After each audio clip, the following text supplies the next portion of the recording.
Bread toast यह समस्तंकर अति प्रिय। आपण बहुत प्रकार ब्रेड टोस्ट खाइथिबे।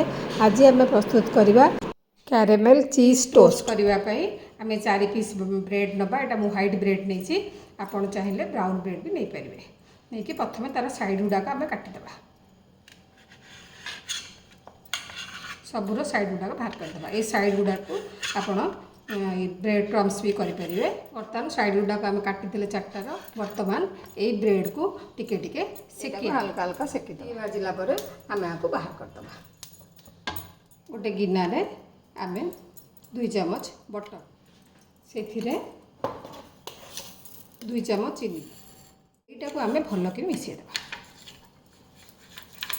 जमी चीनी मिसीज से पर्यंत आम आपको मिसेदेवा। हल्का हल्का बटर दबा, बेसी बटर दवा दरकार नहीं। ता उपरे चीज स्लाइस गोटे दबा। तापर आ गोटे ब्रेड नवा, से भी टिके टिके बटर दबा, रख। बर्तमान जो चीनी आ बटर को फेंटिकी रखी सेटारू अल्प अल्प ऊपर दबा। सेटा को ऊपर जो पटटा बटर लगिला से पटटा को आम तावारे दबा।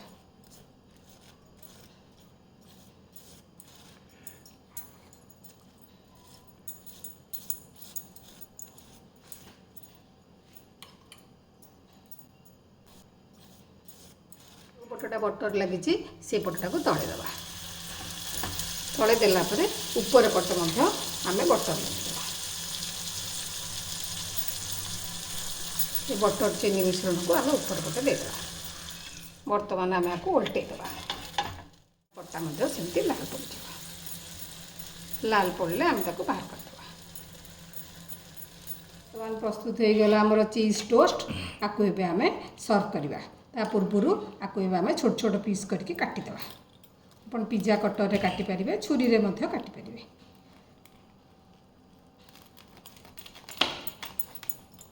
पिज्जा कटर रे काटिया को सुविधा होता है।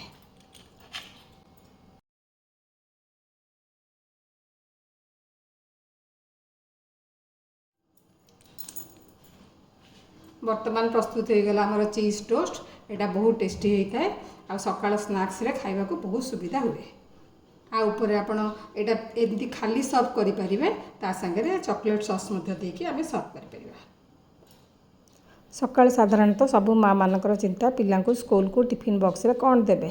यही स्नैक्स सहित किसी ड्राई फ्रूट्स देदेले पिला टिफिन बॉक्स कंप्लीट हो जिवो। वर्तमान प्रस्तुत हो गला कैरेमेल चीज टोस्ट। साधारणतः पिला माने चीज खाइबा को बहुत भल पाई थांती। यह पिला पाई गोटे बहुत भल स्नैक्स।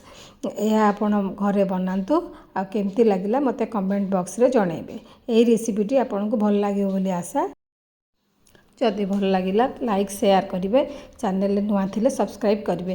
फेसबुक रे थिले फॉलो करिवे। धन्यवाद।